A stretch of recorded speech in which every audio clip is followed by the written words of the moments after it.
Hey everybody, it's episode 401 of PodQuest. Hey. It's Wednesday, April 20th, 2022. I am Chris. With me is Druten. Hello. And Walnut. Yes, I'm here. Hello. Are you sure? Maybe. I don't know. Am I? I've fucked if I know. Shit. Yeah, exactly. For all we know, you're in a coma somewhere. This is just some sort of weird, dream state you're in. So I'm just dreaming of I'm making a podcast. I'm not actually making one? Yeah, it's like Ash and Pokemon. Everything past the first episode has just been like a fucking coma dream after he got attacked and then electrocuted at the end of the first episode. Yep. You'd think my coma dream would have my podcast have more listeners. No, you're very unimaginative. Okay. It's the same reason why Ash in a coma still took him 25 years to win any sort of title. Ash is the worst Pokemon trainer. Well, it's because he's been perpetually 10 because he's just in a dream. You can't get better if you don't know anything. I'm pretty sure I know 8-year-olds who'd be better than him even if he was 10. Actually 10. He's a bad Pokemon trainer. He's got heart and gumption, but he's a horrible Pokemon trainer. Well, he didn't do any of the research. He didn't know going in what type advantages were. You live in this world. How are you not going to know that, a thing made out of rock, not real susceptible to electricity? That's just common fucking sense. He's an idiot. He's just an idiot, man. And his mom bangs a Pokemon, which is weird. I don't know why you would dream that. Oh, man. Maybe his dad was a clown. But a mime figuratively isn't a or clown. literally. A mime isn't a clown, though. Yeah, but Mr. Mime kind of has a clown face. He does, he does. But, yeah, I don't know. I honestly don't know. It's been a day. It has. It definitely. I'm, weirdly tired for some reason. That's me every day, so get on my level. That's because you don't sleep enough. You need to start going to bed at 10:30 like I do. Now, you need to stay up later, like we all do. And Drew, don't you go to bed at 10 o'clock also? Mm-hmm. So you can't say we all do, Rich. You're the only one here that goes to bed after 10. But Drew also wakes up at 3 in the morning. I wake up at 5, between 5:30 and 6:30. That's crazy. Yeah. I wake up, today I was up at 5:50 because I have to wake up, walk one of the dogs, get ready for work, and then leave by 6:15.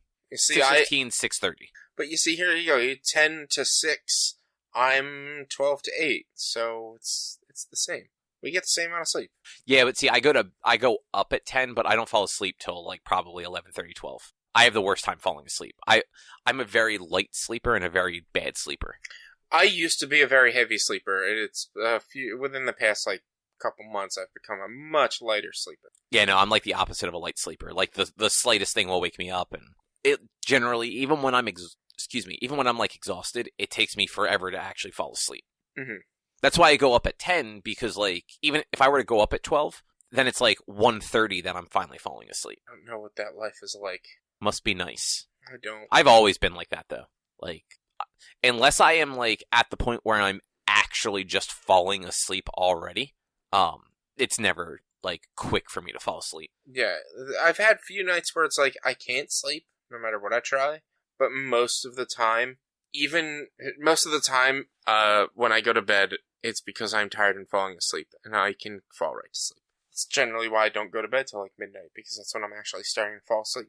Yeah, that is not me in any stretch of the imagination. Going to bed at 10 o'clock would be useless, because I would not sleep, and I'd end up watching Netflix for 3 hours. Well, that's true. You're also one of those people that can't go to sleep in silence, so... I can't do anything in silence. Silence freaks me the fuck out. Yeah, I can go to sleep with things playing, but I hate doing it. I don't want the TV on, because I'm just going to want to watch the TV. Mm-hmm. No, yeah. See, that's why I tend to have things on that I've already watched a million times, because I don't actually have to pay attention to it. It's just there as white noise. And I've tried white noise before, and that doesn't really help. I need, actual stuff going on, and I used to do music. I used to do Pandora. But the breaks between songs would get too long when it's loading sometimes, that it would wake me up. Because I'd wake up and what the fuck, what's going on? Because my brain would be oh, it's asking you if you're still listening. You've been awake too long. You need to turn it on and say yes, you're still listening, so you can fall back asleep. And then the song would start, and then I'd have to start the whole process of falling back asleep. Yeah, that sounds awful.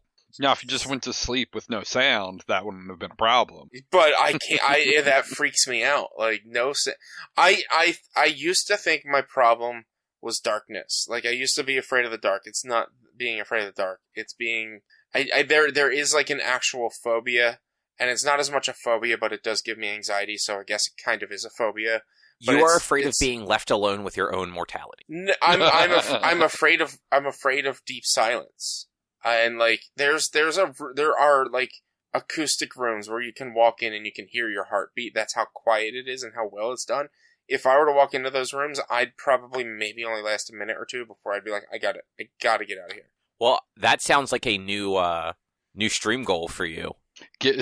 Have Richie go do a float, one of those sensory deprivation floats, or like he was saying, like those acoustic rooms where like there is zero sound in those rooms, so like you do end up like hearing like you can hear your heart beat and like your veins pumping and stuff like that in the weirdest ways.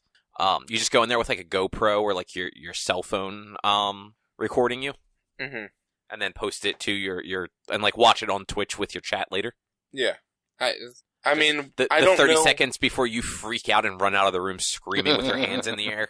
I don't know if there's any really good acoustic rooms nearby to be able to do that. The rooms I'm sure talking there's one about in are like Philadelphia. in like England and shit. But I do have a new points reward on Twitch. I just added it today.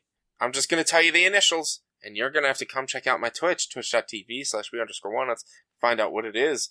It's just the initials is PPUAF. Yeah, if you want to know what it is, come check. That's out disgusting. What?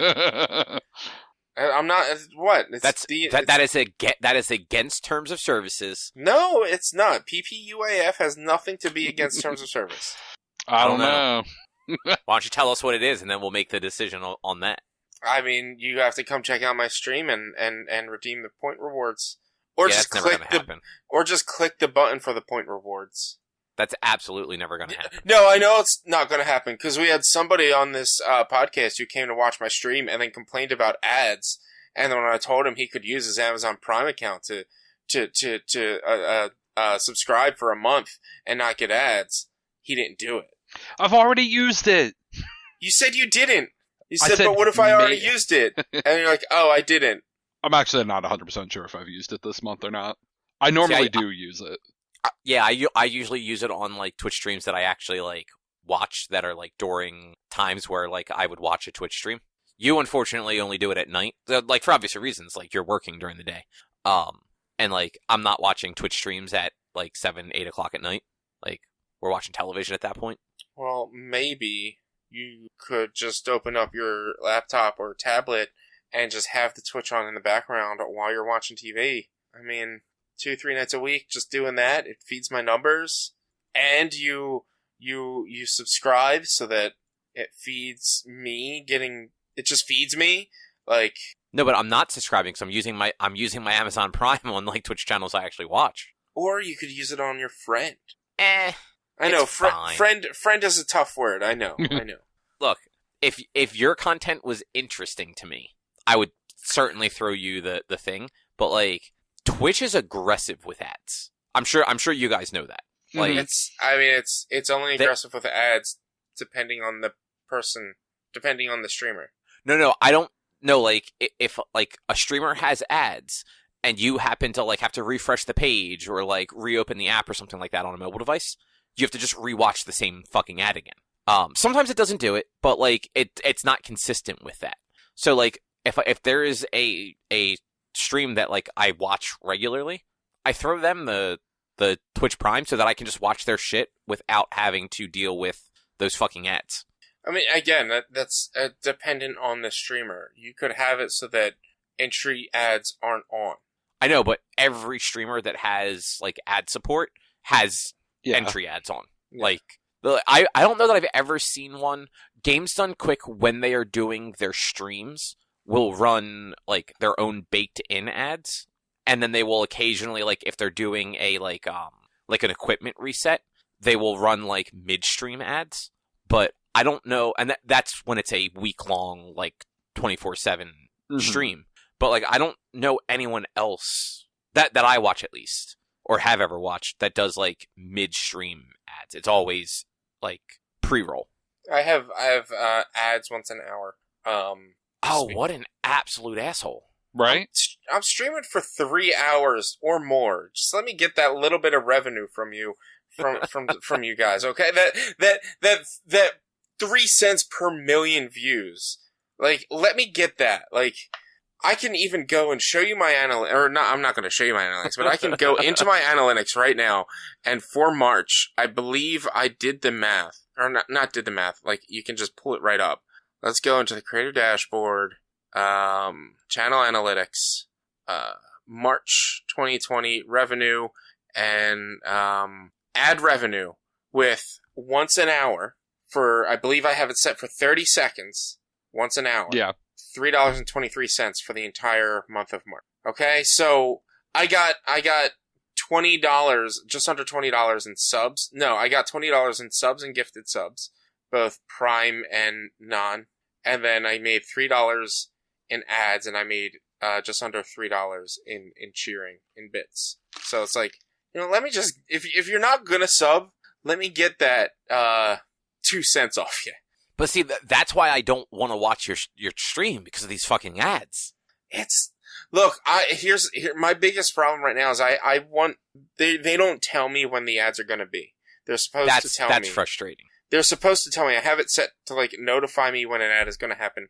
So, like, if I'm getting into a boss fight in Mega Man or something, I can take it quick. Like, I can tell it, like, no ad right here. Like, let's take a break from the ads until I get to a stopping point where it's like, all right, guys, there's going to be a quick ad. I'll go get a drink or whatever, and then come back. But maybe on, like, the stream manager it tells me, but, like, on my personal chat it won't tell me if anything's coming up. So yeah, you probably need to have the stream manager open. I need a second monitor in order to do. So it's, you got monitors sitting right there. They're my work monitors that are connected to my computer. We've been through this. I can't do that. I mean, you can. You just unplug it, plug it into your PC, and then unplug it again, plug it back into your work PC. You know how much of a pain in the ass it's going to be? Come on. Big pain in the at ass. all? That's a pain in the ass. You get, already know how terrible I am with wire management. So just get a single, like, DisplayPort cable or whatever, like, your work PC monitor and your PC will support, and have it plugged into your PC. And then when you're ready to use it, plug it into your work monitor. Or y'all could subscribe to me on twitch.tv/b_walnuts and not even have to deal with ads. Or you could use that $20 you made last month and buy yourself a monitor. I can't until I make $100. That sucks. And I've already said this a million times to a lot of people. It's not the monitor. I've got other monitors. It's the plug space. I do not have any spare plugs in this area of the house to be able to plug in another monitor. Unplug something else. Everything I use. Well, I mean, I haven't used my PS5 in forever, but it's like every plug is used down there. I don't know, man. I'm hearing lots of excuses, zero solutions. Mm-hmm. Give me a solution.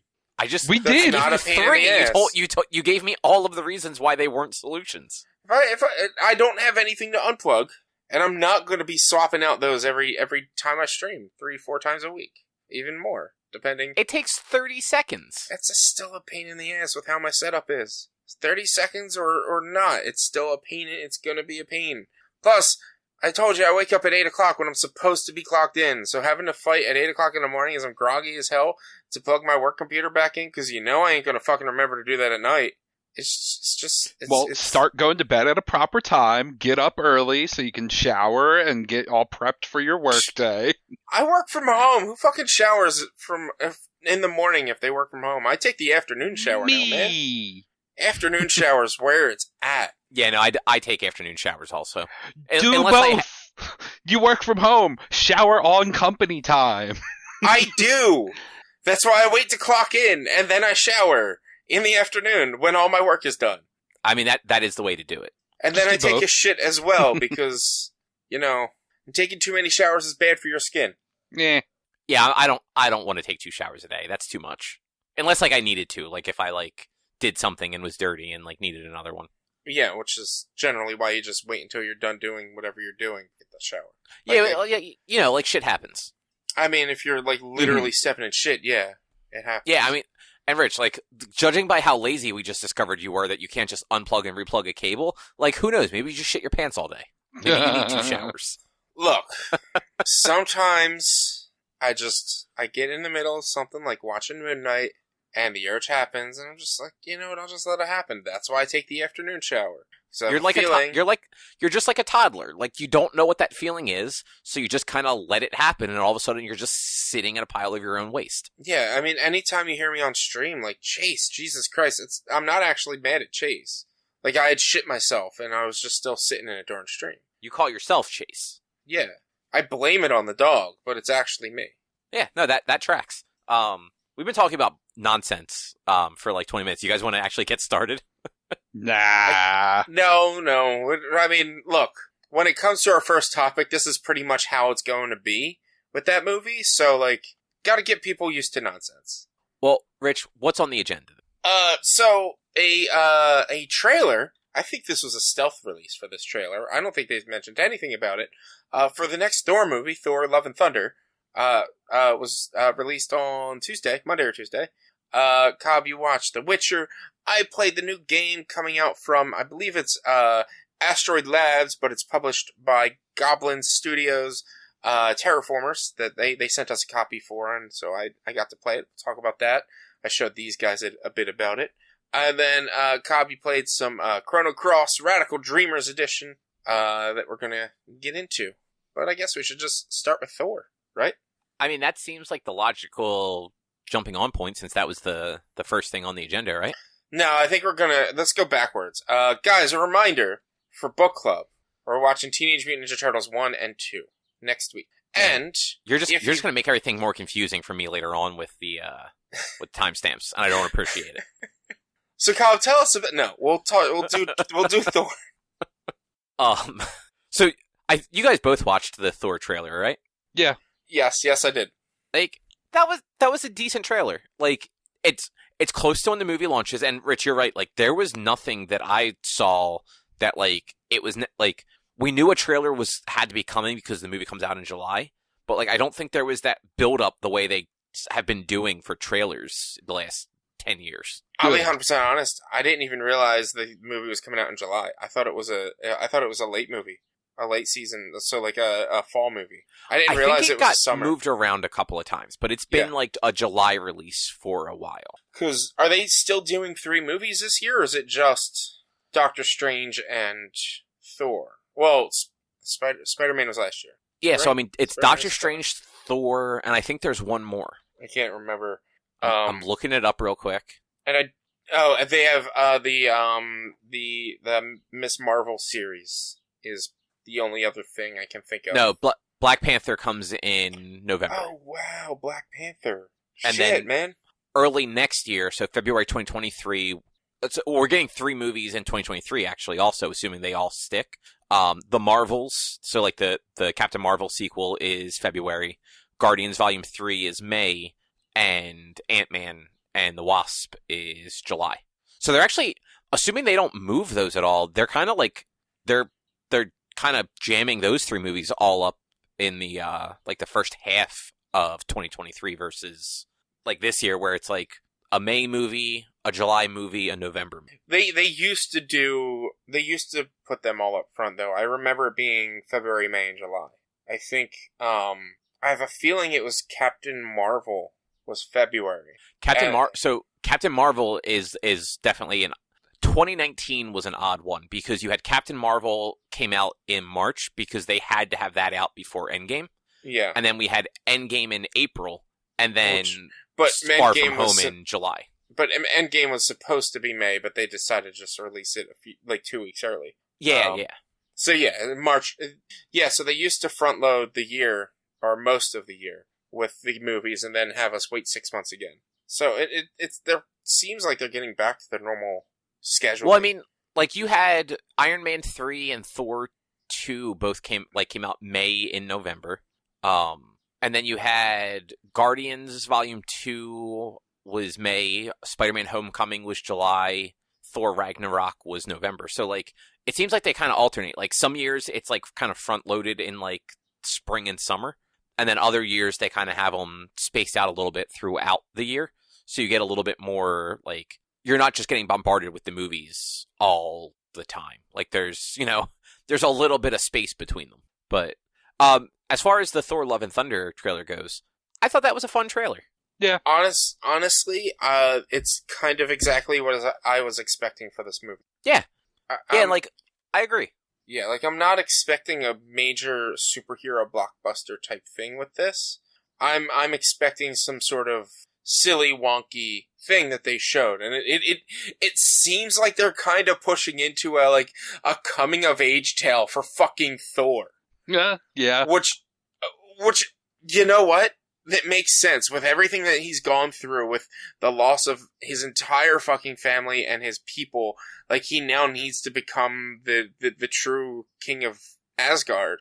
That, like, it makes sense that he has this coming of age story finally. But it's just weird because Marvel is kind of doing a lot of their seemingly origin stories in pseudo reverse at this point. Yeah, you're not wrong, and I think it does, like you said, make sense for Thor at this point, because you see in the trailer at least that at least at some point in this movie he is still sort of the post Endgame out of shape Thor that like was in Endgame, because there's that one scene in the trailer where he's doing the like CrossFit like band thing but with like giant fucking chains. Yeah, he's doing the rope training with chains and stuff like that, with chains that are attached to a giant. And then like I think the next scene is where he like throws the cloak off and like he's like thin muscular Thor again and is wearing like his Ravager's outfit. And like that's one thing. So I said it in the chat with you guys when I first saw the trailer. I feel like James Gunn and Taika Waititi, like, they're leaning into this stuff in like the right way. Like, they're just kind of letting it be fun rather than trying to have it be anything more than what it is. Like, it's a goofy fucking comic book movie. There's going to be some drama to it. There's going to be comedy. And there's going to be fighting. And like, DC tends to just be like, all right, well, we're just going dark and gritty for 4 hours. And some of the other Marvel stuff tries to lean more on like this, like the Eternals is a good example. Like, it's not that movie was dark and gritty like the Batman was, but it was definitely more dour. It was more of an epic tale and less of a satire type thing, in a sense. Like, yeah, and it was more serious. Like, it still had its like light moments, but it was more serious than it honestly should have. Yeah, and like a movie like this, where like you're looking at it, and you know the Guardians are in it. So like that team alone is kind of, in the movies particularly, like they're funny. Like, yeah. they're such a mismatched bunch that like they're just funny. Mm-hmm. And then like Thor, like in the MCU, Thor has always been funny. It's just not all of the directors and writers let him actually be funny on purpose. Mm-hmm. And like, as Ragnarok was, like, I had fun with Ragnarok, but like parts of that movie, they leaned into it too much. Fair. And like, I'm hoping like in this one, and it seems like they might hopefully have sort of the balance of him being like goofy and funny in some of the scenes they show, like where Star-Lord's having that like voiceover and you just see Thor kind of like lean into his like field of view, versus like some of like what I hope are the more like poignant moments, like that the end scene where we get to see Jane Foster Thor. Mm-hmm. Yeah. Oh, his face when he sees Jane, that was great. Like, it wasn't all that different than his face in Age of Ultron when Cap makes Mjolnir shake a little. Uh-huh. Yeah. I did really like the detail of Mjolnir having like, you can tell that it was put back together. Yeah. I'm super excited and interested to see what they did with that and how they go into that. Like, I hope it's more of like a like they piece it together and it's not just Jane shows up and she just tells Thor what happened. I hope it's more of like a back and forth with the movie where it's like, here's Thor and how he's been dealing after Endgame, but here's also Jane and what she's been doing. Yeah, I'm curious if they're going to try and play it anything like they did in the comics. So we know that the villain is Christian Bale. I totally forgot Christian Bale was in this. And he's Gore the God Butcher, which is a recent everything they're doing here as far as like Jane Foster is Thor and Gore the God Butcher, it's from more recent Thor runs. Mm-hmm. So they're definitely pulling from like the recent comics versus like pulling from like history. But in that, so before Jane became Thor, she had like terminal cancer, and at the time, like something weird, I forget what happened with Asgard, but she was basically like the Earth representative for like the realms in like this weird parliament thing that Asgard had. Mm-hmm. But when she picked up the hammer, she transforms, like more so than I think they did in the trailer. Because like you're not going to like have a different actress play Thor instead of Natalie Portman. You're just going to have her do the whole thing. But so like Jane Foster in the comics is sort of like small, and she was very frail and weak because she was going through chemo. She didn't like she wore like the head wrap thing because she had lost her hair and all from that. Versus when she picked up the hammer, like she grew several inches, became blonde, and also had like the armor and the I don't know if you saw it in the trailer, but she like her helmet is also kind of like a mask that comes down to like her nose. Mm-hmm. Yeah. So like you couldn't actually tell who she was even when she takes off the helmet. Like the character looks different enough because she's just a different size, different hair color, different build that like you don't know it's Jane. But like I don't see them being able to do that and have Thor be that dumb that he doesn't recognize this person just because she has like a metal helmet over her eyes. Yeah. So I'm curious how they'll actually play that. I don't think they're gonna play it into like her keeping secret, because that's one thing the MCU doesn't do is keep secrets. Like it's except for with Spider-Man. Spider-Man's the only hero that no one knows who Spider-Man is now, at least.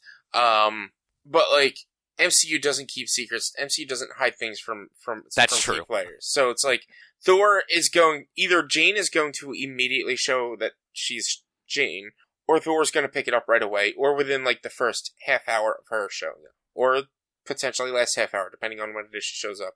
Yeah, that we don't know. Like she that stuff may be very early in the movie, because like it seems like at least part of this movie will be Thor feeling like unworthy for his role. Like he has given the reins of Asgard to Valkyrie, who like as we see in the trailer is kind of a she's more stuck in like a diplomatic role than I think she wants to be. And like all that voiceover makes it sound like Thor is sort of like you said, like it's almost like a coming of age, like self-discovery thing. But there's that one scene where he's almost like leaving, I forget what the Stormbreaker is Beta Ray Bills. I forget what his new axe hammer is called, but he's like leaving that kind of like stuck in dirt, almost like at a grave or something. Yeah. I don't think he actually left it. Like, who knows though? Like, we don't know how. Yeah, trailers are cut weird. Yeah, we don't know how we cut that trailer. Like, maybe that might be the end of the fucking movie where he finally gets Mjolnir back and puts the axe there because he wants to use the hammer again. Who knows? You know what? That's true. I hadn't really thought about that.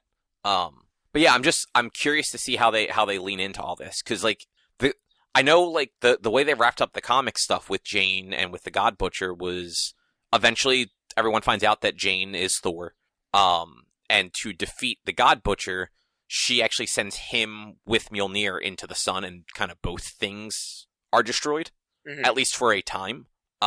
So like I wonder if they're just going to destroy Mjolnir again at the end of this. I hope not. I hope they like, because it seems like they are trying to build up to like maybe not having Hemsworth Thor, or at least for a while, similar to what they did with Evans and Captain America. Like, I hope it would be silly for them to bring something back just to destroy it right away. Like, they could have found a different storytelling otherwise. Like, I think that would be just boring and like uncool, especially to introduce this character that a lot of people do want, or reintroduce this character a lot of people want, and then just get rid of them at the end of the movie. Like, if anything, I feel like what may happen is one of the credit stingers might be you finding out that maybe Jane Foster does have cancer, like they did in the comic. And like, yeah, that's entirely possible. Using the power of Thor does advance it, like they did in the comics. Like maybe they'll throw something like that in, and then it'll be like, oh my god, what do they do? And that's when maybe you deal with who is the big bad? It's MODOK, right? Or he who is not named. Yeah. Wait, MODOK? Isn't that the bad guy? Isn't that who the bad guy from Loki was supposed to be? Or no, that's who the bad guy in Quantum Realm is supposed to be, I think, right? No. MODOK is the thing from the Avengers game. Right. The giant head with the little legs and arms.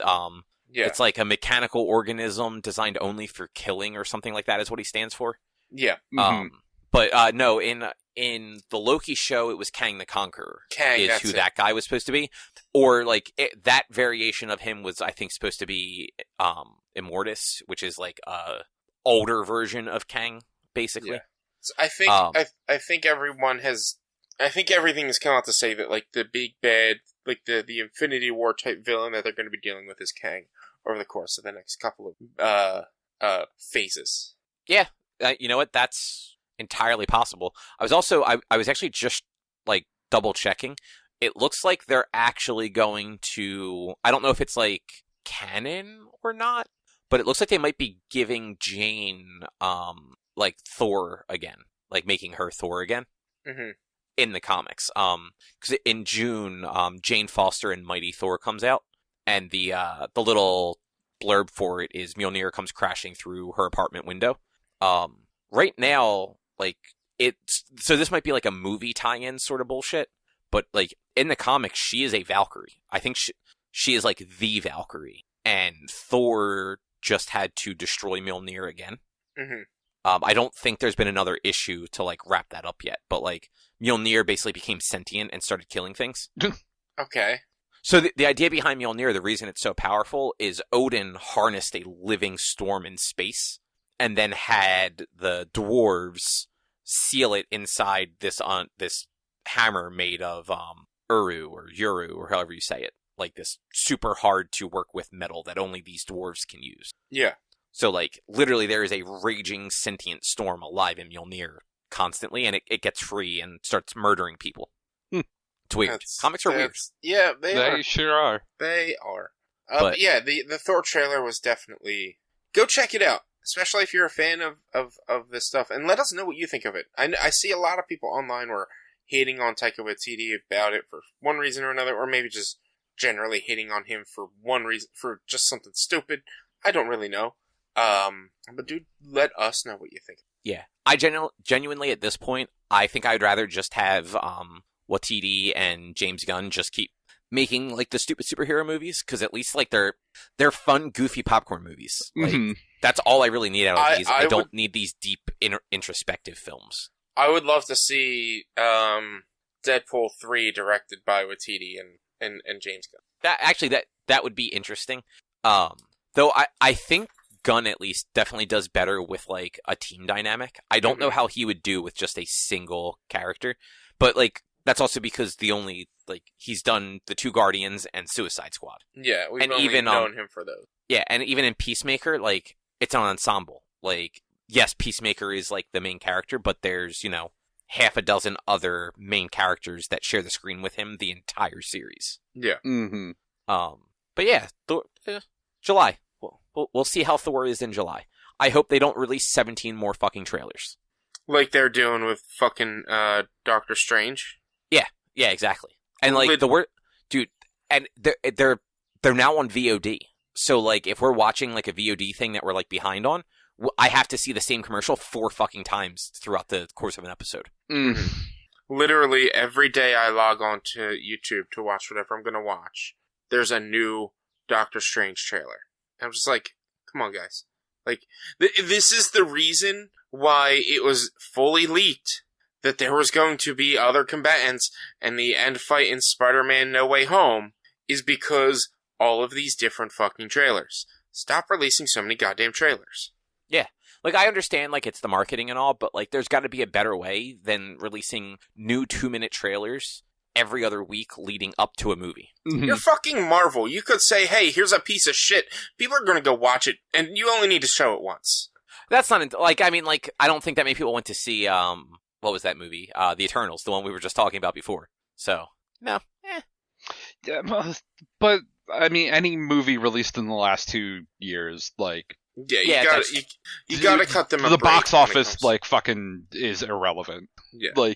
Though I don't think the Eternals would have made a big box office return. It would have still made money and it would have been considered a success, but I don't think it would have had nearly the success that like their other movies did, just because it doesn't have the rewatch power. You're not going to have people that are be like, oh yeah, go see this in the theater, I'll go with you and watch it again. Mm-hmm.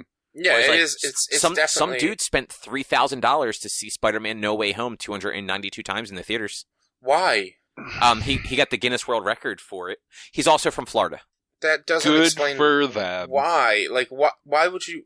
Like, yeah, I like prided myself in the fact that I saw Avengers 3 times opening weekend. It was with different groups each time. I think it was 3 times opening.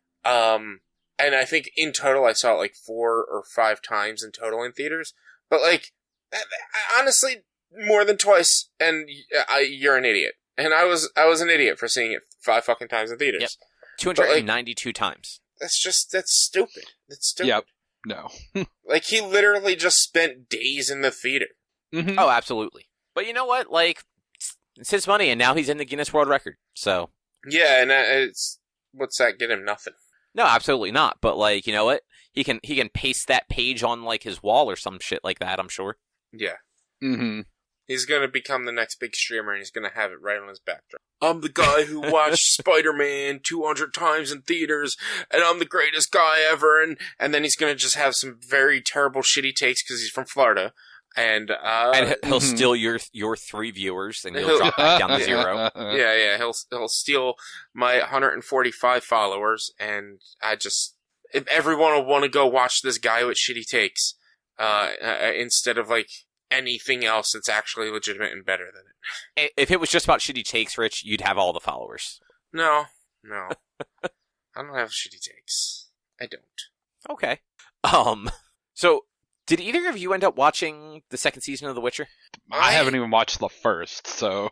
Oh, for some reason I thought you did watch it. Nah, it was on my, it's on the list of things I might ever watch someday, but yeah, that's probably not actually going to happen.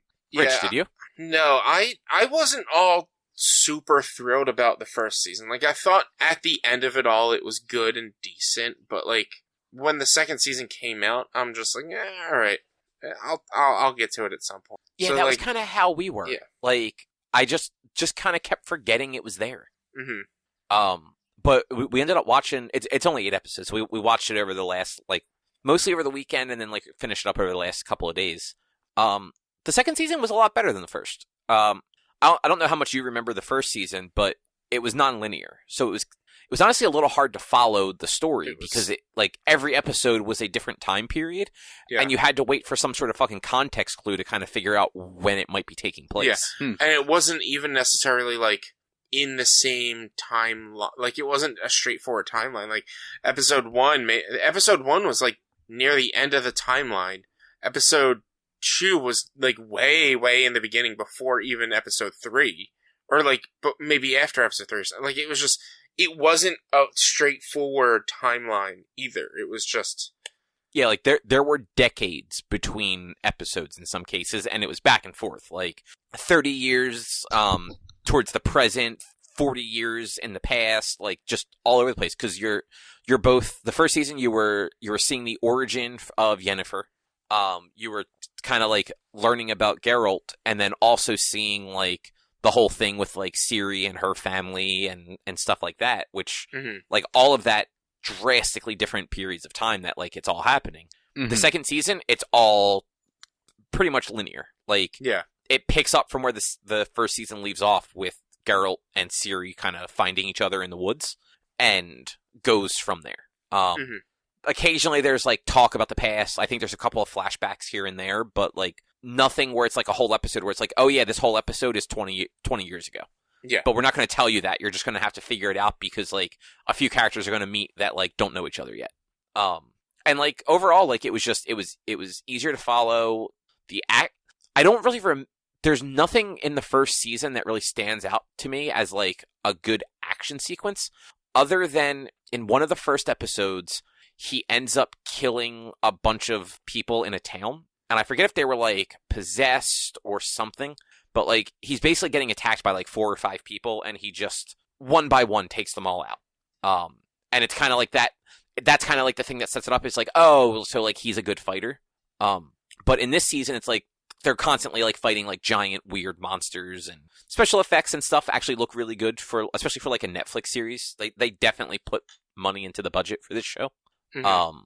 And yeah, it felt like a more comprehensible story. Like, I know exactly what happened in it and was able to follow like start to finish. Yeah. It still jumps around like character wise, because like they're not all always together. So, for the majority of it, like Geralt is with Ciri, because like they're traveling together, and then they get to like the Witcher like stronghold like castle thing where like all the Witchers return for the winter basically. But then like Geralt has to like go on some like adventures for a little while, and she's left to like train at the compound, and meanwhile like Yennefer has like her own shit going on until like they meet up like here and there throughout the season. And it actually, so I know this show is supposed to be based more on the books than the games.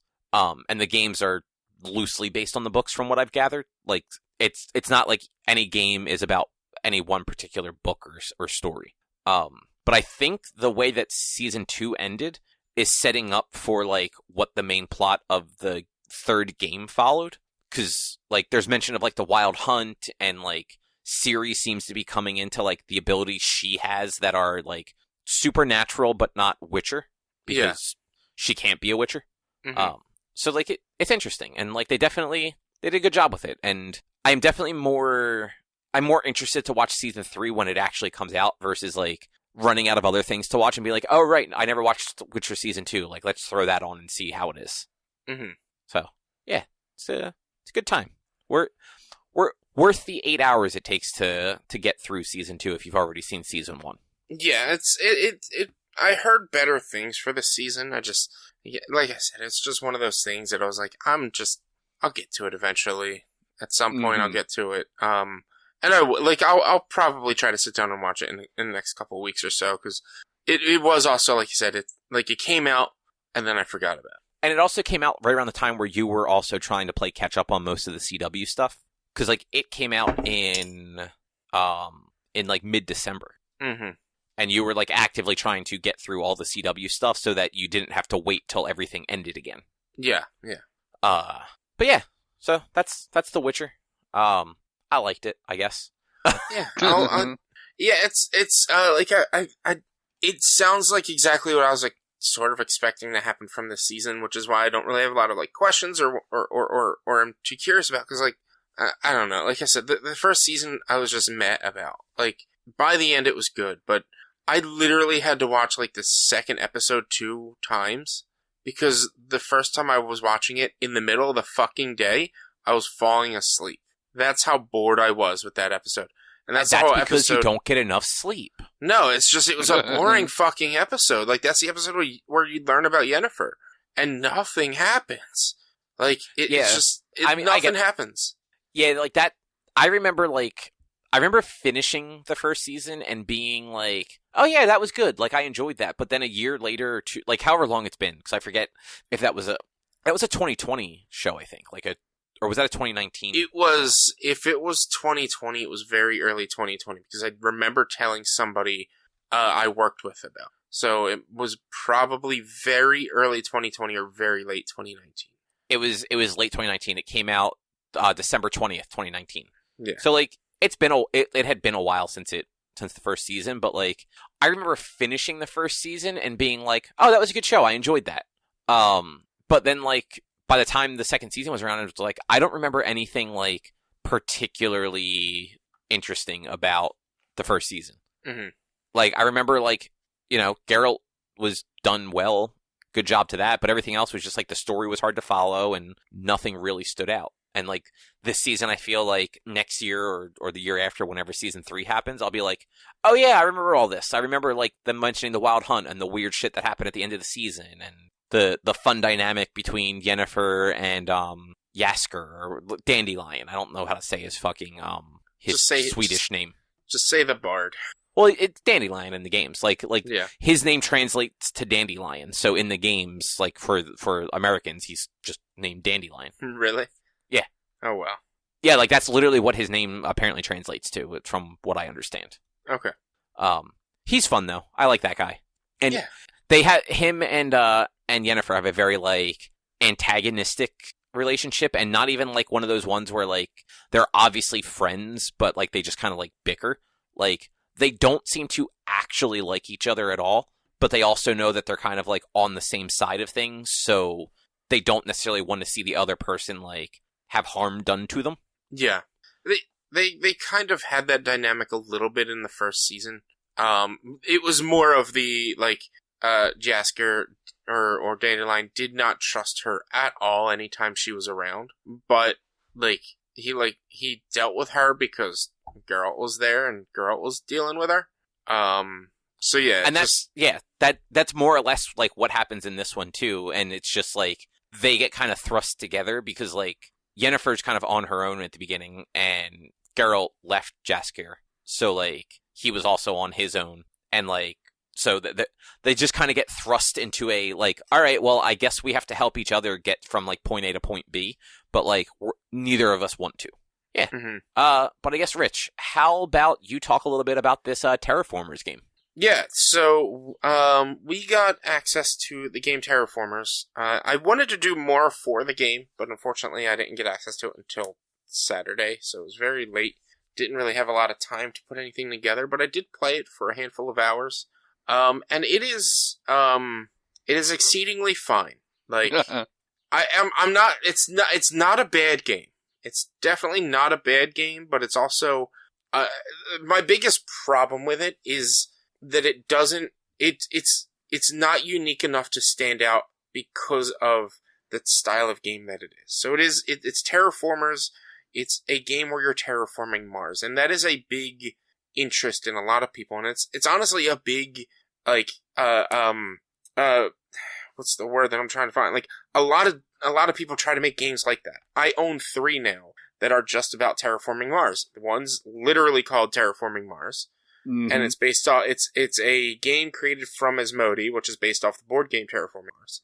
Then there is Surviving Mars, which is published by the same people who, which is Paradox Interactive. They do the City Skylines. And that one is a city builder, whereas Terraforming Mars is more of a strategy. And this one, Terraformers, it kind of combines slightly combines the two to turn it into like a strategy city builder, but it's not a sim city builder. It's just a strategy city builder. You get cards that you place down in plots, and like depending on where you place things, people might be more happy, they might be less happy. And the goal is to get X amount of points, and there's no competitive feature, as far as I can tell, based on what I've been able to play. There's no sandbox feature. There's none of that. It's just straight up, you are playing, it's basically you're playing a more expanded Terraforming Mars. And that's really what it is. Because with Terraforming Mars, you get one region, just one face of Mars that you get to like place your tiles on and things like that. But there's objectives that you have to do each individual thing to get the success points to win. I've mostly only played single player of Terraforming Mars, whereas like I haven't really done a lot of competitive, like maybe 1 or 2 missions or matches of competitive. But in Terraformers, it's all single player, and you start off with a single city area. You have to expand from there, and guys, I showed you maybe like 12 to 15 turns in a match, and it was a whole lot of nothing. Yeah, that's definitely. I don't necessarily want to talk like bad about it because I didn't play it, and I don't like, those are not my type of games. I don't have the patience or the interest in like city building and like stuff like that. And I know this isn't a city builder, but like anything where you're kind of relying on resource gathering to then like do a thing is just not for me. But it seemed very kind of just slow and kind of boring. Like there wasn't enough going on. Yeah, and that's really where it falls, is the fact that there's not a lot going on, especially right at the beginning. Every 10 turns you have to get a new like leader for your settlements or for your colonies, and the leaders have different abilities which tend to not really matter, especially early on, because at the beginning of the game you're just doing whatever you can to explore so you can get more supplies and find more city locations so you can expand out. so that you can make sure your people are happy, because the more exploration you do, the happier they get as well. And it doesn't seem to actually matter what their secondary and what their second and third abilities are, because especially the first 10 to 20 rounds or turns, you're not using them, because you need to use your rover to go explore here and there, because you're not getting enough supplies. I think it was 3 rounds before I even got my before you get the ability to trade back and forth. And I was really only able to trade either food or electricity, which is like the dumbest thing in my mind. Like, why am I going to trade energy, send energy to Earth to return with water or whatever? Like, why would I send food to Earth to return with whatever? Like, it kind of doesn't fully make sense. Whereas if and unfortunately I'm comparing it to like Surviving Mars and Terraforming Mars, these two games that do the two genres that this game is trying to do very well. Surviving Mars has so many expansions to it, and is a really good city builder survival game, whereas Terraforming Mars is a very good strategy card-based game, where this is mostly a strategy card-based game with some minor city builder concepts to it.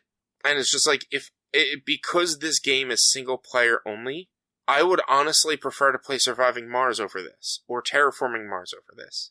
If this game had a more competitive nature to it, then it might push me to get better at this. But it's not unique enough, and it doesn't stand out in the genre of Terraforming Mars, if that makes sense. Yeah, no, that definitely makes sense. And like the little bit that you showed of us, it definitely seems like if there was either some sort of like antagonistic side, like if you were playing like a Civilization game or something like that, where, you know, there are other cultures or other people like working Mars that you are trying to beat, versus just like the general, like, all right, well, the population's just unhappy with you. But like, what does that really mean early on? Like, right. Or like if there was multiplayer where like you were either cooperative multiplayer where you had to like decide things with somebody else, or both sides had to try and terraform Mars independently, and whoever like hit a certain threshold, like a Civilization game first would win. Yeah. Like, it doesn't necessarily need like the invasive combat thing that you'd get if there was like some sort of antagonist settlement. Like, yeah. And that's how Terraforming Mars is when it comes to competitive plays. It's you complete actions and you're both working together, or whoever's playing, you're all working together to terraform Mars. But based on the actions that you perform during your turns or between turns and whatnot, like, you get victory points, and whoever has the more victory points, whoever's pretty much very Catan-like, if whoever is responsible for raising the sea level to a certain point gets those victory points. Whoever's responsible for the atmosphere gets those ones. And the modes that I played, the initial modes that I played in Terraformers, like, the game is card based, and the more you play, the more cards you get. So you're gonna have a hard time the first couple of matches, because you're not getting the cards that you might have from playing later on, which to me is a silly concept as well, because it's single player, it's not cooperative. I would understand unlocking more cards makes me better in cooperative, but if you're going to give me these objectives, let me have all of my abilities to do them in a way.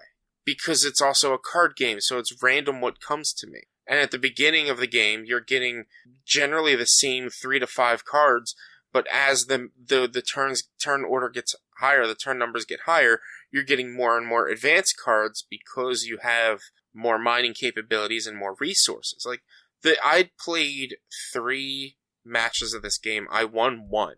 And I think that was like 50-something turns. And like, wow.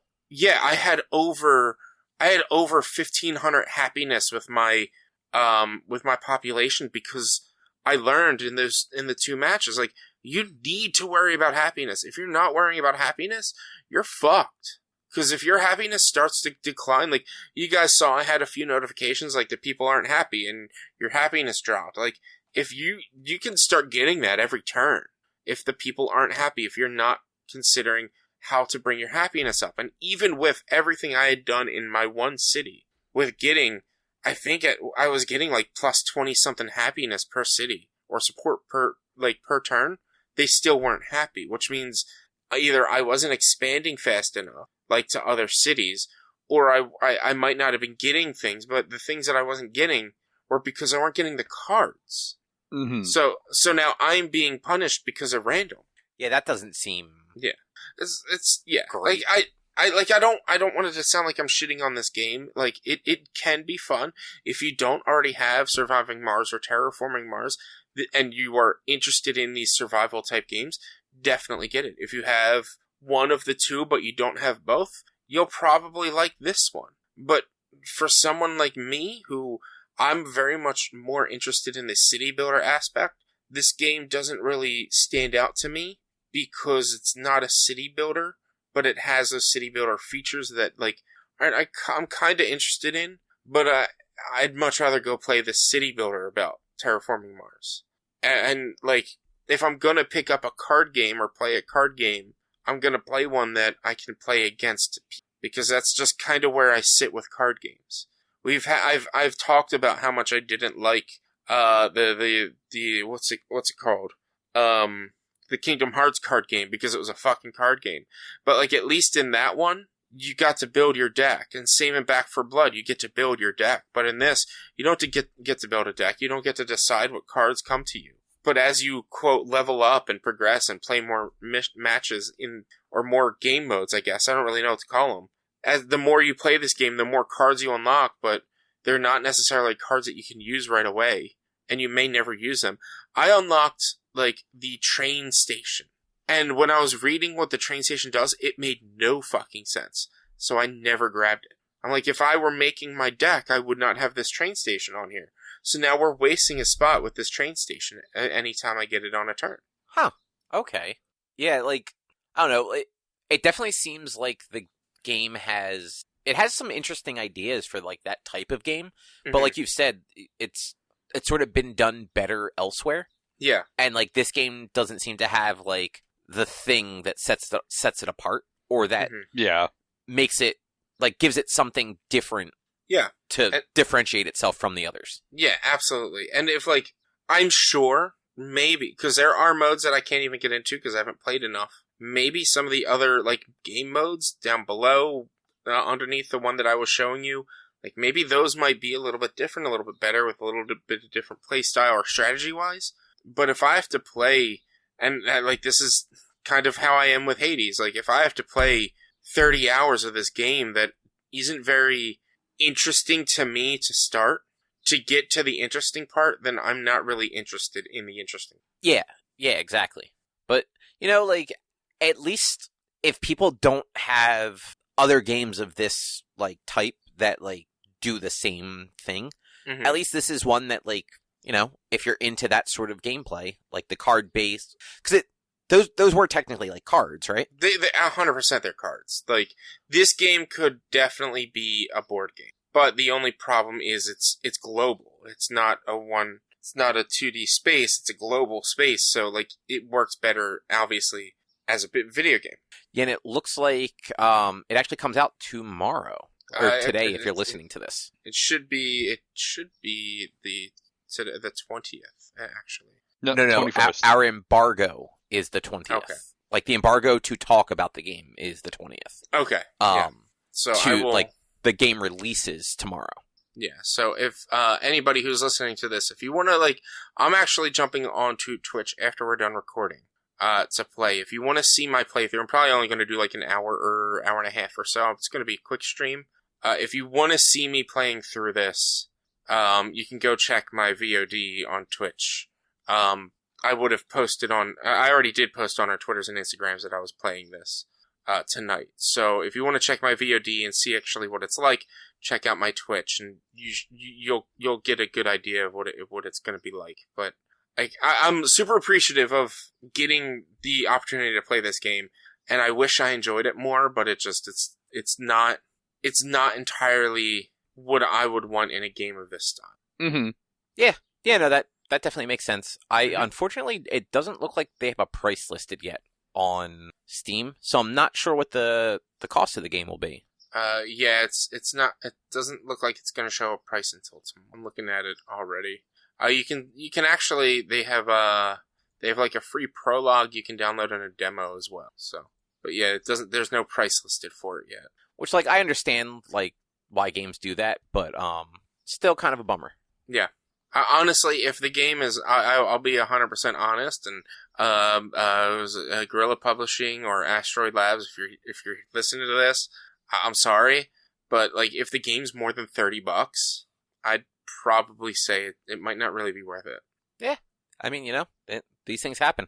Yeah, yeah. Like if under 30, like yeah, sure, but if it's 30 or more, you'd have to be really interested in a card game to play it, and one second, let's look up Terraforming Mars and see how much that is. Instead of searching it, I just go to my store page. Terraforming Mars is $20, so it's and in my opinion, Terraforming Mars is a better game.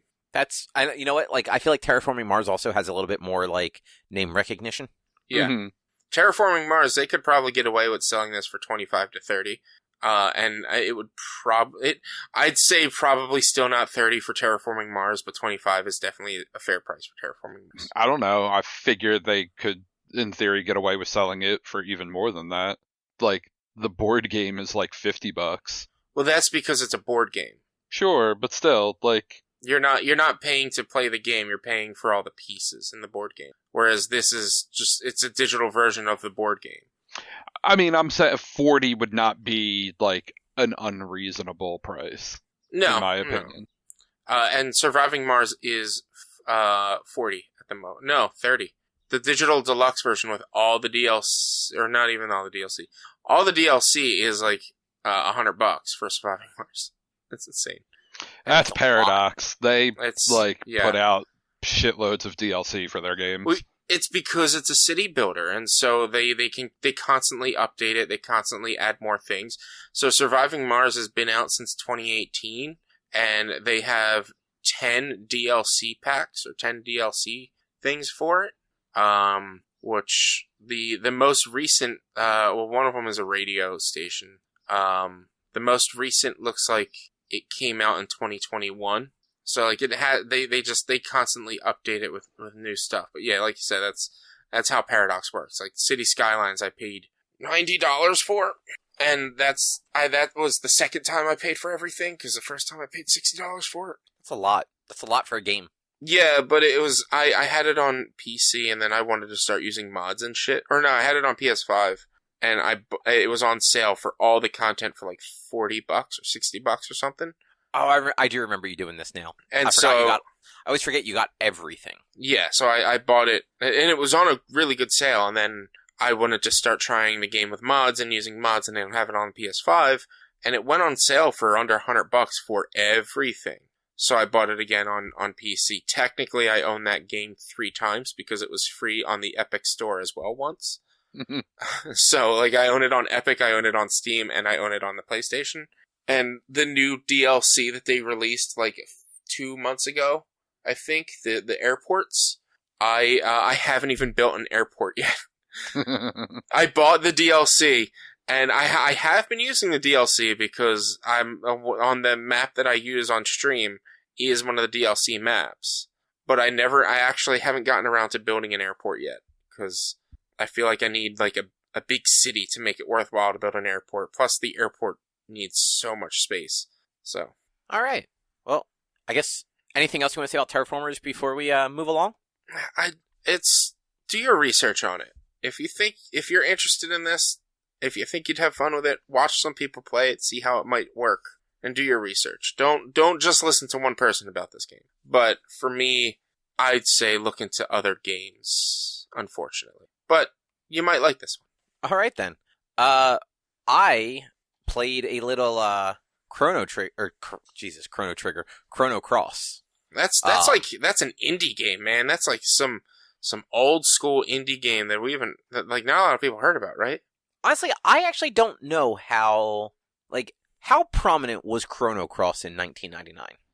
I feel like it got pretty heavily marketed. Like, didn't like GameSpot or one of them give it a 10? I don't think it got a 10. No, I'm looking at it right now. GameSpot gave Chrono Cross a 10 out of 10. IGN gave it a 9.7 out of 10. Oh, wow. And I remember Jeff telling the story. A freelancer did the review, if I remember correctly, for GameSpot. And I remember Jeff telling the story about it getting a 10 out of 10 and him being like, this game fucking does not deserve a 10 out of 10. Mm-hmm. Yeah, because isn't that one of the games where like he made somebody else also play it to like determine if it really was a 10 out of 10? I feel like that might have been a thing. That might have been a thing, or it might have been after that. It became a thing where if somebody was going to give a 10, someone else had to go at least play it a little bit. Also, I think I got the year wrong. Oh, no. It was November 18th, 99. The review for it posted in January 2000. So I just... Oh, actually, you know what? I bet January... That's probably the... U.S. release date? Yeah, it looks like the North America... The Japanese release date was November of 99. North America was August of 2000. Yeah. So that tracks a little bit more. That person probably actually played like an import version of the game, because back then, like that's what like GameSpot and IGN had to do. They would like hire people to like play the imported version of games if that person could speak Japanese, because there were huge gaps between when those games came out in Japan and came out here. Granted, like certain things like fucking Persona still are like 2 years delayed between releases, so who the fuck knows. But yeah, so just up front, I've never completed Chrono Trigger. Me either. I've tried playing it like 4 times. It's just never clicked for me. I've gotten several hours into it at the very least. Like I remember getting at least to the future at one point. And I got to like the point where like you get magics and everything like that. But for one reason or another, I just never really... I always would fall off that game. I did, however, in 2000, buy and play at least a good chunk of Chrono Cross at the time. I don't remember it super well anymore because that was 22 years ago. But I remember like this game came out right after I had played Final Fantasy 7 through 9. Yeah. So like I like throughout freshman year, I played the 3 PlayStation 1 Final Fantasy games. And then this game came out. It was on multiple discs. It said Squaresoft in the corner, and it looked like another like RPG like those. So I'm like, I liked these 3 games. Let's get this one, not knowing anything at all about it at the time. Because other than like Pokemon, like the PlayStation era Final Fantasy games were the first like legitimate JRPGs, like turn-based stuff that I had ever really gotten into. Mm-hmm. And I liked Chrono Cross at the time. Like it definitely has its problems. And the Radical Dreamers edition, which I'm playing on Switch, does not play super well. I will say that. And from what I've read, like, and I don't remember this from 20 years ago, but I guess the original version also had just some performance issues, and they did not fix those in this port. Like, the game chugs sometimes, like, there are noticeable frame rate drops in a game, and, like, it's not like this game, like, looks really good. Like, it shouldn't be dropping frames the way it is. Mm-hmm. But it does. And from what I've kind of read online, seems like it might happen across the board, so it's just like bad coding. It's not like the hardware can't handle it sort of thing. Gotcha. Yeah. It's got a really interesting battle system though. Have either of you guys ever played Chrono Cross? No. I watched Eric play it because that's how my life was back in the... That sounds about right. I mean, plus like in the year 2000 you couldn't read. So I mean, it's 2022. I still can't. So that's valid. That's valid. I could probably read better back in 2000 than I can now. Yeah, everything but Pokemon has voice acting, so you don't have to read. Exactly. But so the battle system in Chrono Cross, all the enemies are overworld, so you can see them before you get into a fight with them, which is always nice. And the battle system actually has a stamina gauge, so you can only attack as many times as you have stamina. The way that works is, at least early on, and I don't know if you get more as the game goes on, everybody has 7 stamina points. When you do just like a regular attack, you can attack either with 1 point, 2 points, or 3 points of your stamina. And generally, in a single like attack run, you get multiple attacks. So like you can do like 4 or 5 like 1 point attacks very quickly, or you could do like just 2 3-point attacks. Mm-hmm. there's a percentage on hit miss for that though. So the very first swing you take, that 3-point attack might only have a 60% chance of hitting, versus the 1-point attack actually has like a 92% chance of hitting. So you can hit with that one, and you can probably hit with that one multiple times in a row, and end up doing the same amount of damage the 3 would have done on its own if it landed. And then every time that you attack, your other party members will get some of their stamina back, and they also get stamina back if they get hit by an enemy attack. So like if I run up and I do like 5 1-point attacks, and both my party members are at 2 stamina left, they will get moved back up to their full 7, as long as my attacks actually hit. If your whole team defends for a turn, it seems to almost fill it all the way back up. It kind of depends how low you are. If you're like at 1 or 0, every time I've defended, it jumps all 3 characters back up to 7, as long as they all defend on their turn. If by chance you go into the negative, which the only way that I've been able to find myself in the negative is if I use one of like the spells or special abilities when I'm not at full stamina already, because the game doesn't block you out of that. It just literally puts you in the negative, and then you have to work your way out of the deficit before you can do anything else. Mm-hmm. So if you're in the negative and you defend, you generally don't get all the way filled up, but you still at least get like a chunk of your stamina back and can start like attacking and stuff like that again. So like it makes it a little more, it honestly makes it a little more strategic than a lot of the like the turn-based fighting is. Like in most turn-based battle systems, it's really just who attacks first and who attacks with a better attack. Like how often in like Final Fantasy like 7, 8, or 9 do you like defend? Yeah. Mm-hmm. Whereas in this game, like defending actually makes a difference. And I know like some of the older Final Fantasies and other turn-based RPGs over the years, like defending helps. Like the Persona games, there's generally at least one boss in the game where it does something where if you don't defend when it like shows like the tell that it's going to do that move, it's a one-hit KO. If you defend though, you don't get hit at all. So but yeah, so sorry, off track there. So yeah, Chrono Cross has that like cool like stamina thing going on, and then all of your magic all of your magic at least is all like it's basically materia. Like it's stuff that you can just equip to your characters, but like much like materia, like characters can only have so many like different things equipped to them at different levels, and you can only use those things once. So once per battle. So like if I have like fireball, I could give the main character Surge like 3 fireballs and just in a fight just cast fireball 3 times. But if I only have 1 fireball, I can only cast it once in that fight, and then it'll refresh for the next battle. There are like one-time use items that like will do attacks or will heal or cure or anything like that.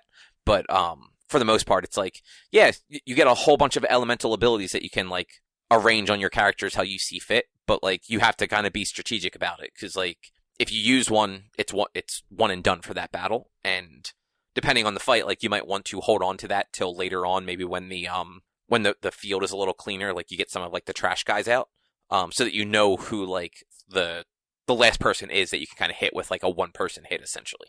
Mm-hmm.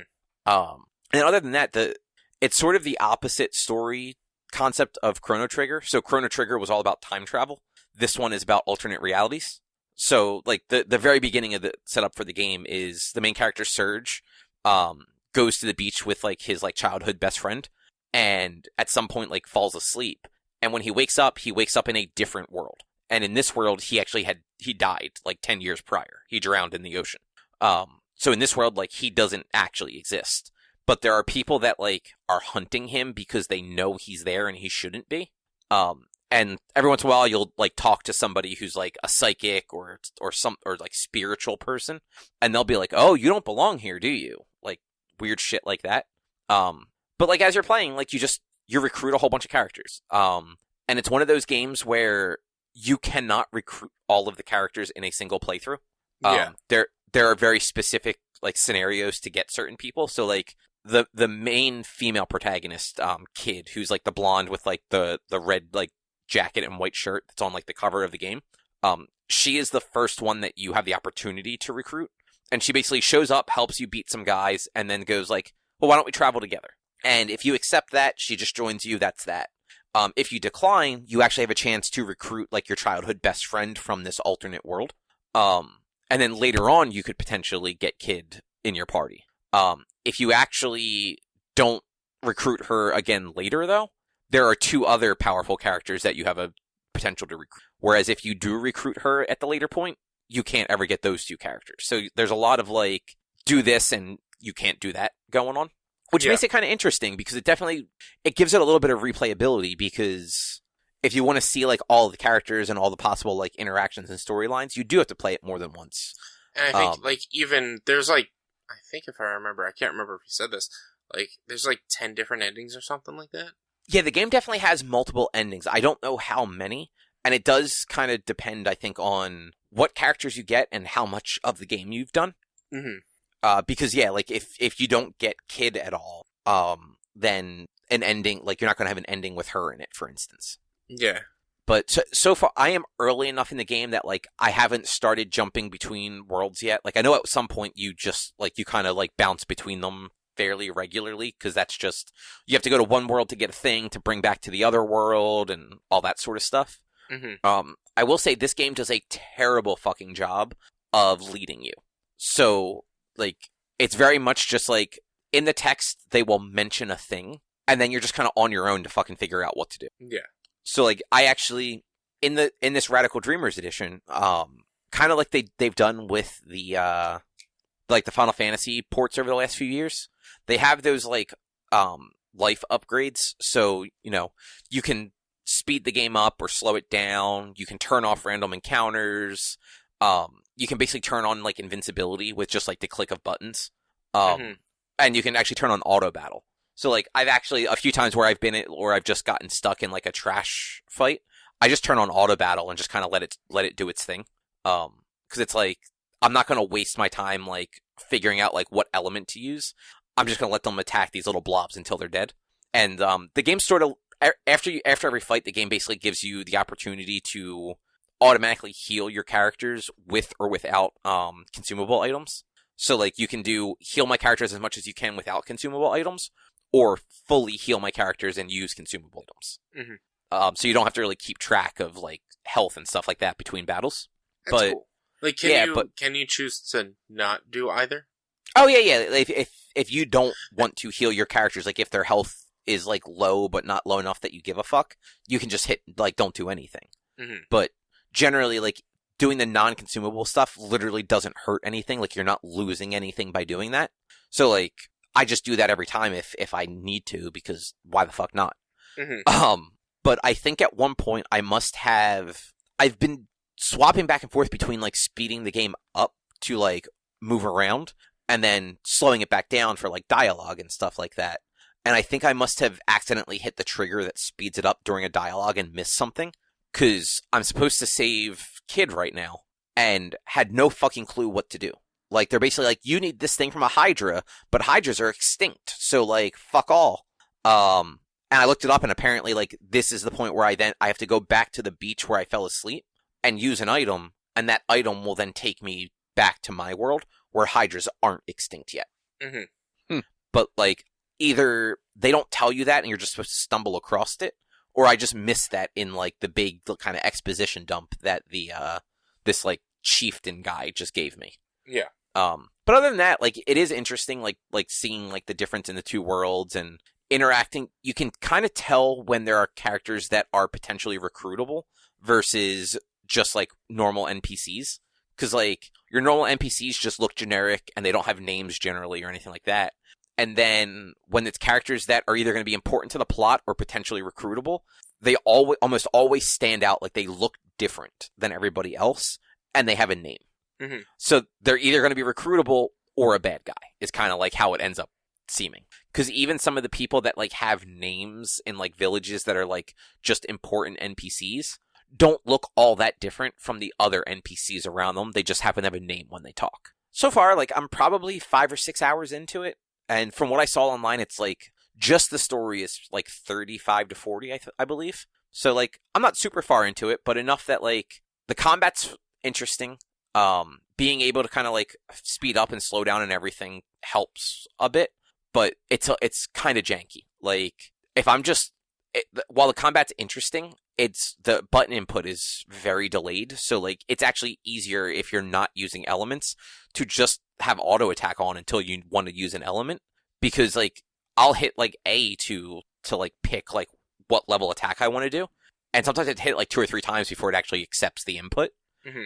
And there's like this mini game. You go into like this mansion at one point. You break in, and in order to get a key to get into the mansion proper, you have to feed these small dragon things, and they are so fast, and the game is so janky with the controls that all I had to do was feed 10 of them. Couldn't get past 6 at normal speed. Ugh. Because it's just like, there's like this brief window where the dragon lifts its head up and opens its mouth. And you have to move in front of it, hit A, then move back to like the far left to pick up another thing of food. And if you don't do it fast enough and exactly at the right second, their mouth closes, their head goes down, and they just slowly start turning redder and redder. And as soon as one of the dragons is fully red, you failed the mission. If you slow the game down though, you can actually see their mouths open. Like, it's not like this, like, blink and you miss it, animation. And you have more time for the controls that are just not responsive to actually respond. Mm-hmm. But a lot of that is actually probably just, like, a bad porting. Because, like, I don't remember the button inputs being that bad in 2000. So it's almost like they didn't factor in that, like, refresh rates and stuff like that are drastically different now than they were in 2000. And just kind of like took the game as is and kind of moved it over. Yeah. But this edition also came with the Radical Dreamers, which was like a graphical novel text-based thing that was supposed to be... It was technically a sequel to Chrono Trigger, but actually the main characters in it, from what I understand, were Surge and Kid, the main characters from Chrono Cross. So it's almost like one of those characters, like the creator used those characters in Radical Dreamers, and then decided to use them again in Chrono Cross, but they're not the same versions of those characters. Mm-hmm. So I thought that was kind of interesting, and I'm probably going to check that out later on just to see what that was like. Yeah, makes sense. But yeah, that's Chrono Cross. It's, at least narratively and like battle mechanics, it's cool, but like it's definitely got a lot of jank and just unpolished to it. Yeah, I really didn't expect them to do a lot into the porting and quote remastering of this game. It's funny though, because like while like the other Final Fantasy ports definitely have like issues here and there, like 7, 8, and 9 like all play very well. Mm-hmm. Like Drew, you played at least 7, I think, on like the recent port, right? No, I had bought the 8 PC port that came out, but not the like remaster port, just the original one. Because like they released 8 like twice now, I'm pretty sure, on PC. And I guess 7 as well, technically, too. Yeah, I think it was all 3. I think it was 7, 8, and 9. Because they had like the old release on like Steam, and then what? I don't know that 9 had an old release on Steam ever. Oh, I thought it did.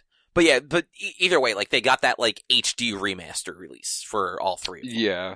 That came out on like everything. I thought you had actually gotten one of those. Nah, I had gotten 8 when that first came on Steam like 5 years ago or whatever. Maybe not that long ago, but it was like $10 or whatever. Didn't you, and like maybe this was a different version of it, didn't you play Final Fantasy VII within the last like 2 or 3 years, like before the remake came out? Am I just making probably that up? I'm sure I've played. I do think I was playing before the remaster, but that was just the PS1 version on my PS3. Oh, okay. Yeah, I didn't realize that. I just assumed because they've remastered and re-released them that you like had like the Steam version or something like that. Nah, I've just had a digital version on my PS3 forever. Yeah, I think I have that version too, but like they were like $20, so I bought all 3 of them on Switch because they play really good on handheld, and I wish Chrono Cross played as well, but like it definitely doesn't. Yeah, I saw someone has done a mod on the PC version to fix the frame rate issues. That tracks. So hopefully it's patchable. It should definitely be patchable. I mean, the problem is like a person doing the mod to fix it is not Square Enix doing the mod to fix it, and I'm not going to assume that Square Enix will fix something like that. Like, it'd be nice if they did, but until it happens, I'm not going to expect it. Apparently, they still haven't patched the frame drops and stuff. At least as far as I know, I haven't done any research on it, but apparently, and this is as of like 2 weeks or a month after the release of Elden Ring, Square Enix still hadn't patched the frame drop issues in Final Fantasy VII Remake PC port. So yeah, that sounds like, they're not great at patching stuff, especially PC stuff. Especially from like the Japanese side, like it seems like their American studios do a better job of patching, but almost like against the wishes of the corporate people in Japan. Yeah. Like look at Avengers. Like Avengers was like kind of broken early on, and like they fixed and patched it, but like it almost feels like Crystal Dynamics like had to do that like without like any support behind them. I mean, I think that's also they kind of had to do that for the game to be successful because. Like, that was a games for service game, whereas, like, Final Fantasy VII Remake, like, it was successful on the PlayStation 5, and they kind of just released it on PC because they could, and don't really care about it. Yeah, and so, that's like, accurate. They already made their money, because it's, the frame drop issues in Final Fantasy VII Remake are not game-breaking, although gamers will tell you it is. It's not game-breaking to a point where it's impossible to play, whereas the issues with Avengers was like, alright, this game kind of has no value to it, and so people aren't going to pay for the cosmetics, which is where they were going to make all their money back. Mm-hmm. So they needed to support the games for service game, whereas Final Fantasy VII, it's like, alright, well, it's out. Oh, a modder fixed it? Just do that. Yeah, and that's it. Actually, and speaking of Avengers, they did announce that Jane Foster Thor is coming to Avengers as the next playable character. Oh, really? I haven't paid attention to that. I never did the Wakanda stuff. I hear it was a little disappointing. Yeah, I think this is the first content update they've announced since then. They did do Spider-Man. They did drop Spider-Man in there, but it was only for the PlayStations. And I didn't realize Spider-Man ever came out. They did, and he only had like 1 or 2 missions. It wasn't like a whole big storyline or anything. Right. That's right. It wasn't like the Hawkeye and Black Panther where they actually gave it like a narrative thing. It was just like, here's the character and like here's like a quick mission to get used to them. Yeah. Have at it. Yeah. Chrono Cross, right? Yeah. 11 unique endings with a 12th possible ending, but all that 12th ending does is adds a little bit of extra depth. Okay. Yeah, that seems right. Cause like there are just so many possibilities in this game. Cause even getting into, I guess the beginning of the game is one of those like, it definitely takes place sometime in the future, or like in an alternate universe future, something maybe. But every time you start the game, you have a different character with you. So it's always Surge, and it's always Kid, and then the third party member is always somebody different. So you can just keep reloading the game until you have a character that you like there. I don't know if that actually plays any part in the game later on or not, but I know that's a thing. So I was reading up on it a little bit. The true ending and the bad ending can both be achieved on your first playthrough. The other 10 endings are all New Game Plus only. Okay. And yeah, so like the first like mission is you break into to Viper Manor. That's the mansion I was talking about. Mm-hmm. And I found out there are 2 different ways you can break into it, and I didn't realize that. I took the one that seemed like the way that the game wanted you to, which was like you find a kid on a boat, you find out that that's where you have to go, you find a guy that also wants to do it, you recruit him, you pay the kid on the boat to take you like to the back cliffs basically, and then you like make your way up the cliffs and into the manor. I found out last night while I was trying to figure out how to fuck to save Kid that there was like this other area that if you like enter this area from the world map, it's like this weird underground like river tunnel thing. That when you get to the end of it and climb up, you climb up right in the middle of the fucking courtyard of the manor. Mm-hmm. So like I could have completely bypassed the like boat stuff and not dealt with the kid or with recruiting other character if I didn't want to, and just like gone right into the manor. Yeah, it would have been harder because I would have had one less character to use, but still, like it's very much like there's just lots of options. It seems. Yeah, there is. It's wild. I remember watching Eric play it, and I think he had a guide because we got guides for everything back then because that's just what was available. And like I think he tried doing a full playthrough to get all or as many characters as possible or something, and it was wild. Like, I probably never would have played this back in the day at all because it's just too much.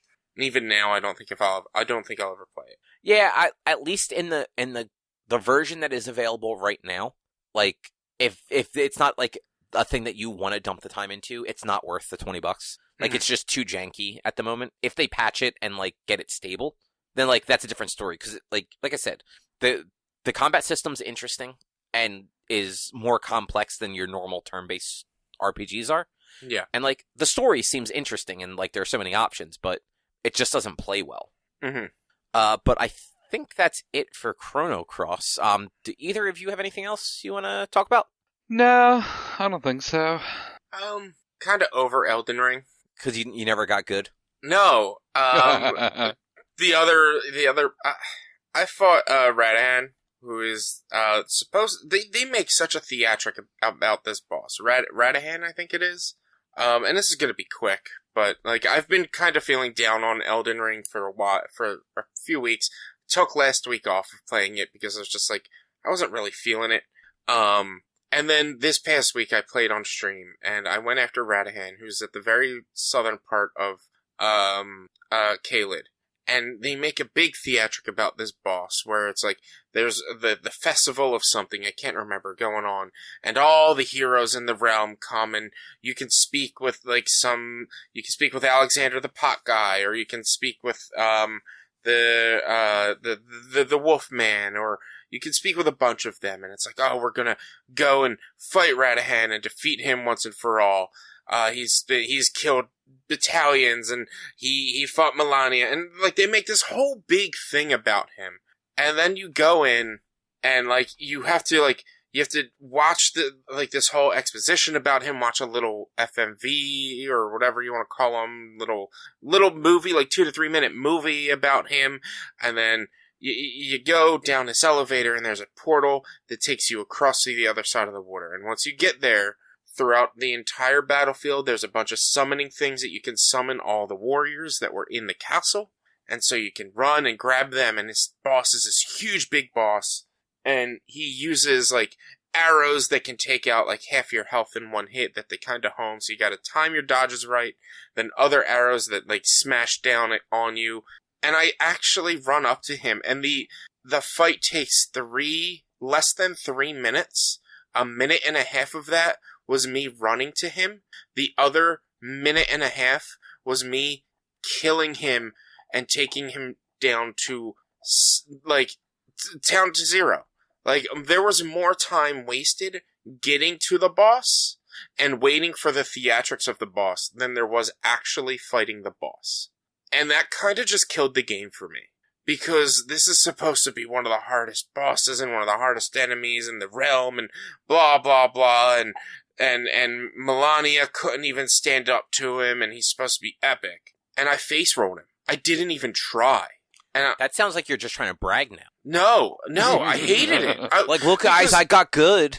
Because the next boss I fought, I killed in one go. And the next boss after that took me 10 fucking tries. But the next boss after that was a trash boss that all I was fighting was to get a fucking sword. That's it. Like, it meant nothing to me to fight this boss because I can't use the sword. And I'm just like, I did all that platforming and all that jumping around, and then to get to this boss and fight the boss 10 times, and all I get is a fucking sword and nothing else. Radahan had all of this theatrics to it, and was literally easier than the first fucking boss you fight in the game.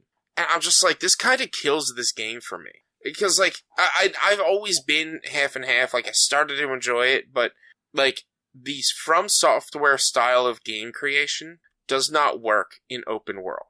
Like, I miss having to take my time and not bypass and rush through enemies. Like, like, dungeons are fun in this game, but they're not common enough.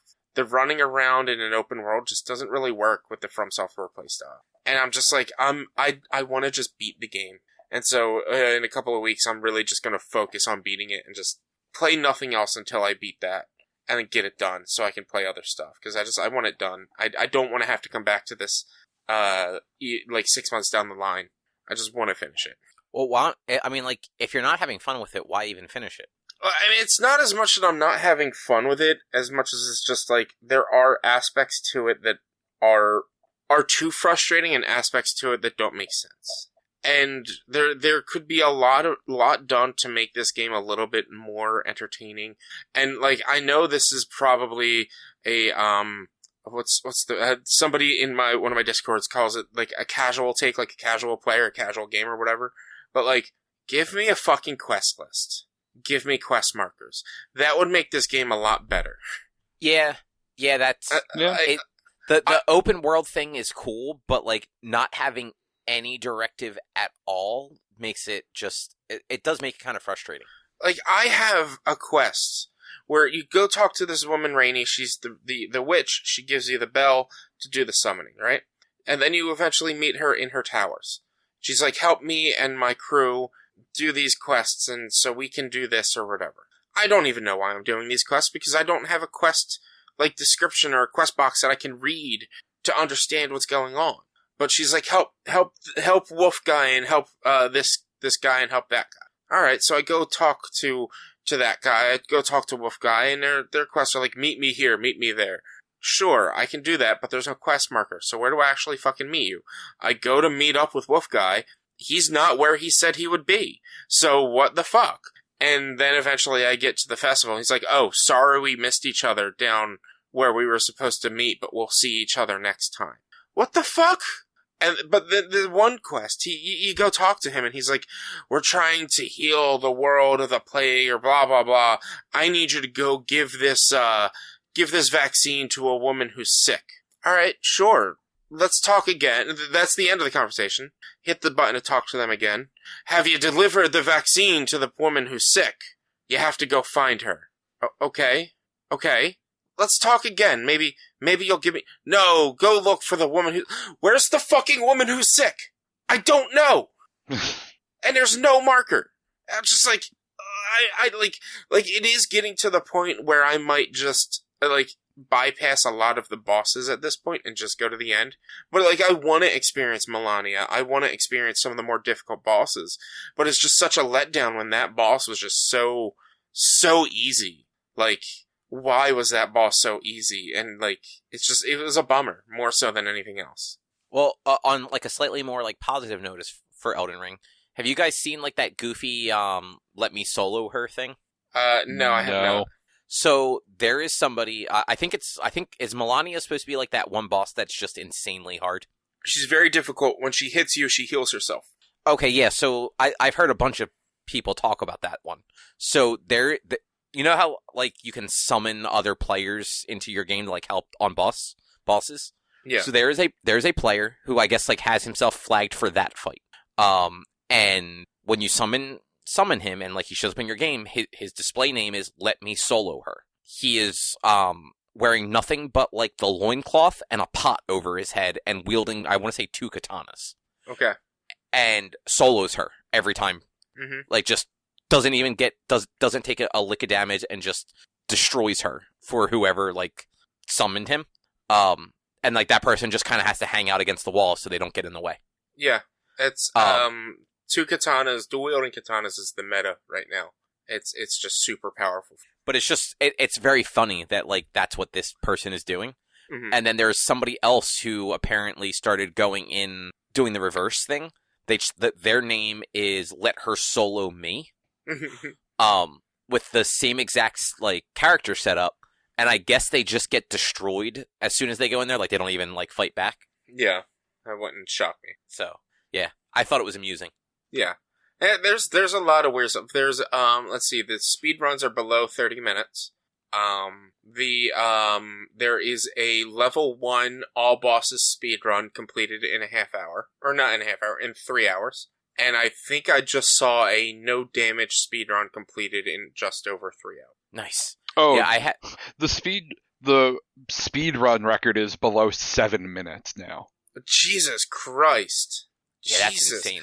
And the insane part about that is in order to get to the final area, you need to kill at least 2 bosses. So unless they found a way to glitch through that to where you don't have to fight any of them, like, you don't have to go into Lemport.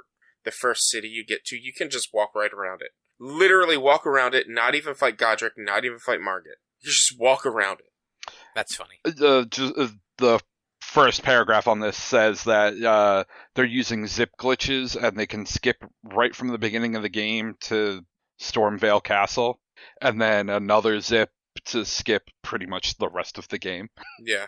So, which, like, I think it's cool when like they find that stuff. But like I do like, especially for games like the Souls games, I do like when it's more like skill and knowing like shortcuts through things versus like actually like glitching and skipping whole sections of the game. Mm-hmm. Because like if you watch like some of the Bloodborne runs or like Demon Souls or whatever, like they still fight most of the bosses.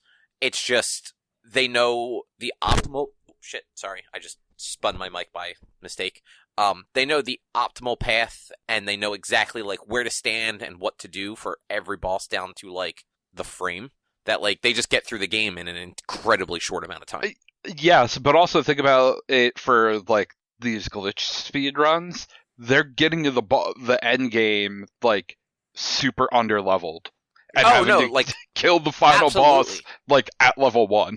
Oh no, absolutely. That's why I said, like, I think those ones are cool. Like, I'm not, like, shitting on those. Like, and, like, the skill to actually pull it off consistently, like, just the glitches alone are, like, a huge skill level. Mm-hmm. But I just meant, like, watching-wise. Like, I always enjoyed watching them actually, like, go boss to boss and just, like, do these, like, very intricate moves that, like, yeah, maybe it skips, like, a room or something like that, but they still end up at the boss for that area. And then just annihilate the fucking boss. Like, they're nothing. But I guess that is probably an episode? That definitely is an episode, yeah. Yeah. All right. Well, next week is our next book club, which is going to be Teenage Mutant Ninja Turtles from 1990 and Teenage Mutant Ninja Turtles 2 from 1991, the live-action films that they're available on Netflix. I'm going to say let's not do 3, because I still haven't even watched 1 yet. I mean, that's your choice. I'm going to do 3. I mean, you can watch all 3 of them and tell us about the third one and how bad it is. I will. You know what? I'll even watch the animated ones. I don't know if I can, or not the animated ones, the new live action one, and the animated one if we can find it. I mean, the 2007 TMNT, I remember not being like terrible. Like I remember that being like a fun-ish movie. The 2 Michael Bay ones I did not enjoy. Well, you know what? I only ever watched the first one because I disliked that one so much I never bothered with the second one. First one was so good. Second one was fine. Yeah, I did not enjoy the first one at all. It's kind of like what they did with the Nickelodeon cartoon. It's just, it's not my Ninja Turtles. You're such a fogey. Says the guy who's like angry at Elden Ring for being too good of a game. I never said I was mad at it for being too good of a game. I said I'm mad at it for being too easy at points, but too difficult at others. Yeah, so you're not good enough, that's all. Or am I too good? I don't know. You would only be too good if the whole game was too easy. You're inconsistently good, or inconsistently bad, depending like which side of the coin you want to look at. Well, we'll see what happens when I get to Melania and how good or bad I am. Oh, have you not fought her at all yet? I have not. I'm nowhere near her yet. I'm still have so much of the map to uncover. Like that's like there's so much in this game, and I'm just like lost. I mean, have you uncovered the underworld map? Like one section of it. There's still like 3 or 4 more. And I still have like 5 or 6 sections of the overworld map to unlock. Man, you should play that game more often so you can actually get through it. Yeah. Anyway, if you would like to see more of our content, you can head over to www.one-quest.com. You can also help us out by supporting us at patreon.com/onequest. If you can't support us there with your dollars, you can always support us by going to your favorite podcast platform, Apple Podcasts, Google Podcasts, Spotify, Stitcher, Amazon, all the fun places. Rate us, review us, subscribe to us. It all helps a whole bunch. You can also find us on social media. We are facebook.com/onequestonline or at @1_quest on Instagram and Twitter. Our YouTube channel is youtube.com/onequestvideo. And you can always send us an email to social@one-quest.com. Otherwise, we'll be back next week with something else to talk about. Thanks for listening. Bye. See ya. Bye.